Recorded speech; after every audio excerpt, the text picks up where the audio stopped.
ஒட்டஞ்சத்திரம் அருகே உள்ள கேதேரும்பு கிராமத்தில் ஐயப்ப பக்தர்கள் பூக்குழி இறங்கி நேர்த்திக்கடன் செலுத்தினார்கள்.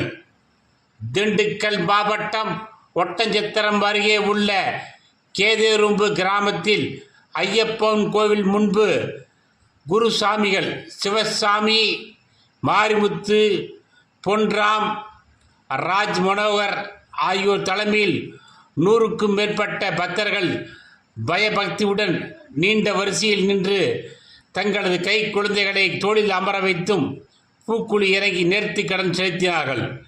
இதனையடுத்து பக்தர்களுக்கு அன்னதானம் மற்றும் பிரசாதம் வழங்கப்பட்டது. இந்நிகழ்ச்சியில் திண்டுக்கல், ஒட்டஞ்சத்திரம், வேடசந்தூர் மற்றும் அதனை சுற்றியுள்ள கிராம பகுதியில் இருந்து ஏராளமான பக்தர்கள் பங்கேற்று சுவாமி தரிசனம் செய்தனர். விழாவின் ஏற்பாடுகளை கேதேரும்பு ஸ்ரீ அகில பாரத ஐயப்பா சேவா சங்கம் பக்தர்கள் மற்றும் ஊர் பொதுமக்கள் செய்திருந்தனர்.